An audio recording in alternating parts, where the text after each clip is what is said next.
Kasus kekerasan dalam rumah tangga di Jawa Barat pada masa pandemi meningkat hingga 4 kali lipat. Menurut Pemprov Jabar, yang biasa menjadi penyebab KDRT adalah adanya sudut pandang dan budaya yang menganggap laki-laki memiliki posisi lebih tinggi dan diistimewakan, sehingga menganggap tindakan kekerasan adalah suatu kewajaran. Di antara kategori kekerasan yang paling sulit dirasakan maupun dibuktikan adalah kekerasan psikis. Menurut data Polda Jabar, hingga November 2021, jajaran kepolisian di daerah Jawa Barat menerima 300 laporan kasus KDRT. Beberapa di antaranya yang menjadi sorotan seperti di Kabupaten Bandung, terjadi kasus KDRT terhadap istri menggunakan alat tajam.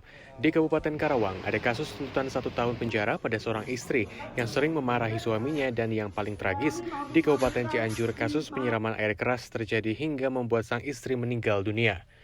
Jika dirata-ratakan, kasus KDRT di wilayah Jawa Barat mengalami kenaikan hingga 15% dibandingkan tahun lalu. Sementara itu, kasus yang ditangani langsung oleh Polda Jawa Barat berjumlah 12 laporan, di mana 4 laporan sudah dihentikan, sementara 8 laporan sisanya sedang dalam proses penyelidikan maupun penyidikan. Dalam kasus KDRT, pihak korban maupun keluarga biasanya malu untuk melaporkan. Namun masyarakat sebetulnya wajib melaporkan pada yang berwenang jika mengetahui adanya tindakan KDRT.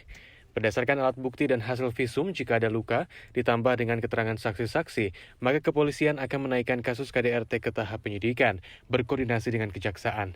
Bagi pelaku KDRT, dapat dikenakan pasal berlapis.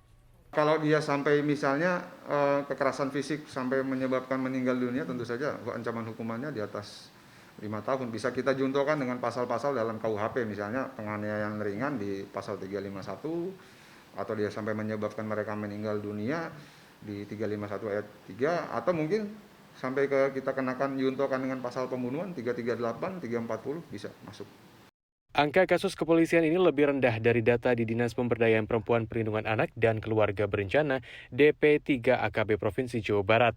Pada tahun 2019 tercatat 89 kasus, pada 2020 kasus KDRT mengalami peningkatan hingga 4 kali lipat dengan 389 kasus. Sedang tahun ini hingga bulan Oktober tercatat 386 kasus. Namun dari data KDRT tahun 2020, kasus kekerasan terbanyak dialami oleh anak-anak dengan 208 kasus, kekerasan rumah tangga 118 kasus, trafficking 10 kasus, dan kasus kekerasan lainnya 53 kasus.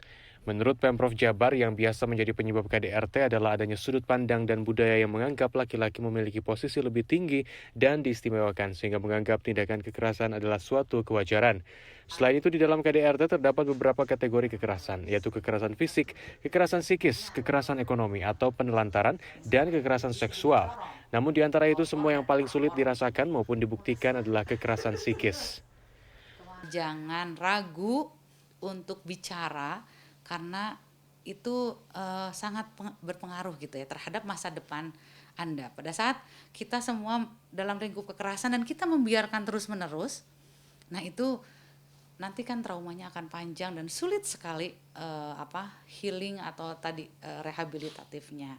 Meski laporan KDRT mengalami peningkatan yang signifikan, namun peneliti Pusat Riset Gender dan Anak Universitas Padjadjaran menilai bahwa jumlah itu belum menunjukkan keseluruhan persoalan KDRT, sehingga pemerintah harus terus memperbanyak saluran agar para korban dapat berbicara. Sementara itu, masa pandemi merupakan salah satu penyebab meningkatnya kasus KDRT yang terjadi pada saat ini. Kasus ini meningkat terus seiring dengan juga kondisi pandemi. Karena kondisi pandemi itu membuat banyak pihak juga stressful ya Mbak, dan kemudian perempuan juga menjadi beban gandanya makin berlipat. Bukan hanya 2, bukan hanya double, tapi multi. Jadi pada saat perempuan ada di rumah, orang beranggapan itu akan lebih baik perempuan berada di rumah ya.